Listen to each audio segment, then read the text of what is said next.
का अंदाजा कैसे लगता है? सीटों से, है ना? लेकिन एक और नंबर है जो शायद इससे भी कहीं ज्यादा ताकतवर है। एक ऐसा नंबर जो हाल ही में सामने आया है और भारतीय राजनीति के एक बहुत बड़े सच को उजागर करता है। 6088 करोड़ रुपए।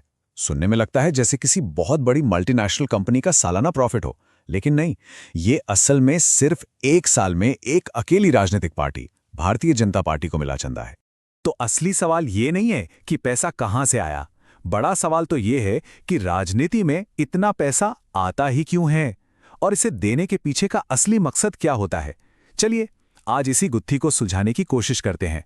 तो सबसे पहले आइए इस बड़ी सी रकम को जरा और करीब से देखते हैं और ये समझने की कोशिश करते हैं कि ये आंकड़ा इतनी तेजी से आखिर बढ़ा कैसे। देखिए, द हिंदू की एक रिपोर्ट बताती है कि 2024-25 के फाइनेंशियल ईयर में बीजेपी को 6088 करोड़ रुपए का चंदा मिला। अब जरा इस पर गौर कीजिए, ठीक एक साल पहले यही रकम थी 3967 करोड़ रुपए। मतलब सिर्फ 12 महीनों के अंदर एक जबरदस्त उछाल। इसका सीधा सा मतलब है कि सिर्फ एक साल में 50% से भी ज्यादा की छलांग।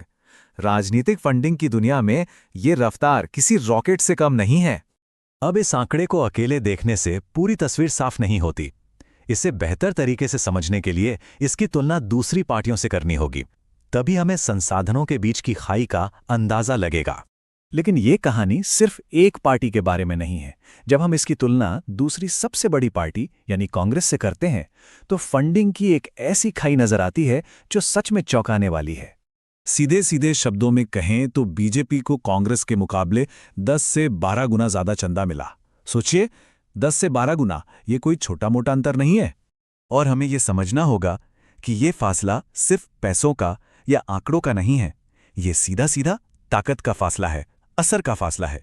यही पैसा तो विज्ञापनों में, रैलियों में और पूरी चुनावी मशीनरी में जान फूंकता है और जाहिर है इसका नतीजों पर भी असर पड़ सकता है।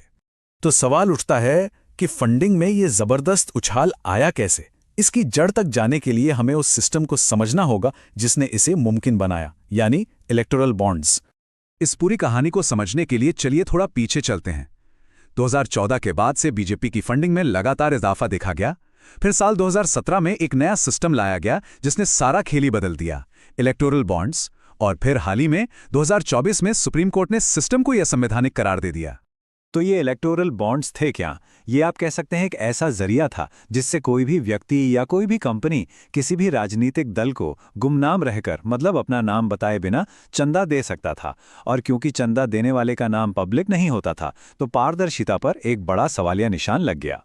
लेकिन जब तक सुप्रीम कोर्ट ने इस सिस्टम को गैर कानूनी ठहराकर इस पर ताला लगाया, तब तक हजारों करोड़ रुपए इसी गुमनाम तरीके से राजनीतिक पार्टियों की तिजोरियों में पहुंच चुके थे। एक ऐसा पैसा जिसका असर शायद आज भी हमारी राजनीति पर पड़ रहा है। तो अब आते हैं सबसे बड़े सवाल पर। इस सारे पैसे का होता क्या है? इतना बड़ा चंदा जो अक्सर गुमनाम भी होता है, इसका हमारे राजनीतिक प्रक्रिया पर आखिर असर क्या पड़ता है? एक बात गांठ बांधने वाली है, राजनीति में चंदा कोई दान या चैरिटी नहीं होता। खास तौर पर जब ये कॉर्पोरेट जगत से आता है तो ये एक तरह का निवेश होता है और हर निवेश के साथ कुछ उम्मीदें जुड़ी होती हैं। तो इस निवेश के बदले में क्या उम्मीदें होती हैं? अक्सर ये उम्मीदें होती हैं कि सरकार ऐसी नीतियां बनाएगी जो कंपनी के फायदे में हों, कि बड़े बड़े सरकारी कॉन्ट्रैक्ट्स मिलेंगे, या फिर कुछ ऐसे मुद्दों पर सरकार चुप्पी साध लेगी जो उनके बिजनेस के खिलाफ जाते हों। और जब किसी एक पार्टी के पास बाकी सभी से कई गुना ज्यादा पैसा होता है तो चुनाव एक बराबर की टक्कर नहीं रह जाता। वो एक असंतुलन बन जाता है जहां एक तरफ संसाधनों का पहाड़ होता है और दूसरी तरफ बस थोड़ी बहुत पूंजी। और ये सब कुछ हमें लोकतंत्र के एक बहुत ही बुनियादी सवाल पर लाकर खड़ा कर देता है। देखिए, हमें हमेशा सिखाया जाता है कि लोकतंत्र का मतलब है एक व्यक्ति एक वोट, मतलब हर नागरिक की आवाज की कीमत बराबर है। लेकिन जरा खुद से पूछकर देखें, जब पैसे का पलड़ा एक तरफ इतना ज्यादा भारी हो तो क्या सच में हर आवाज को बराबर सुना जाता है? और एक बात साफ कर देना बहुत जरूरी है, ये मुद्दा बीजेपी बनाम कांग्रेस का नहीं है, ये किसी एक चुनाव का भी नहीं है। असल लड़ाई है पैसा बनाम लोकतंत्र की। ये हमारे पूरे सिस्टम के उस सच के बारे में है जिस पर हम सबको ध्यान देने की जरूरत है। सोचिए, आज सत्ता में एक पार्टी है, कल कोई और होगी। लेकिन अगर राजनीति का फैसला वोटों से ज्यादा पैसों से होने लगेगा, तो आखिर में हारेगा कौन? आम नागरिक, हमेशा, चाहे सरकार किसी की भी बने। तो अंत में सवाल ये नहीं है कि चुनाव कौन जीता। असली सवाल ये है कि ये जीत किस कीमत पर हासिल हुई। और इसीलिए किसी भी पार्टी का अंधा समर्थक बनने से कहीं बेहतर है एक जागरूक नागरिक बनना। जानकारी रखिए, सोचिए और सबसे जरूरी बात, सवाल पूछते रहिए।